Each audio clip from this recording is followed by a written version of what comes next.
বিসমিল্লাহ বলা ব্যতীত যদি কেউ কোরবানির পশু জবাই করে ফেলে তাহলে এই পশুর গোশত খাওয়া কি হালাল হবে এবং এই কোরবানির বিধান কি? অত্যন্ত গুরুত্বপূর্ণ এবং প্রয়োজনীয় প্রশ্ন। আল্লাহ রাব্বুল আলামিন সূরা আনআমের ১২১ নম্বর আয়াতে কারিমার ভিতরে বলেন, ওয়ালা তাকুলু মিম্মা লাম ইউযকার ইসমুল্লাহি আলাইহি, তোমরা সেই সমস্ত পশুর গোশত ভক্ষণ করিও না যা জবাইয়ের ক্ষেত্রে আল্লাহ তাআলার নাম নেওয়া হয়নি।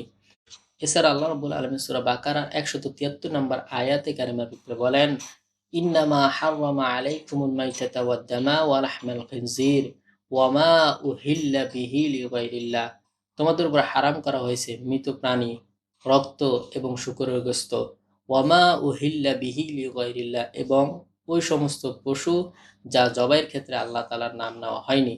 সুতরাং এখান থেকে বোঝা যায় কেউ যদি পশু জবাইয়ের ক্ষেত্রে আল্লাহ তাআলার নাম না নেয় তথা বিসমিল্লাহ বলে জবাই না করে তাহলে সে পশুর গোশত খাওয়া হালাল হবে না।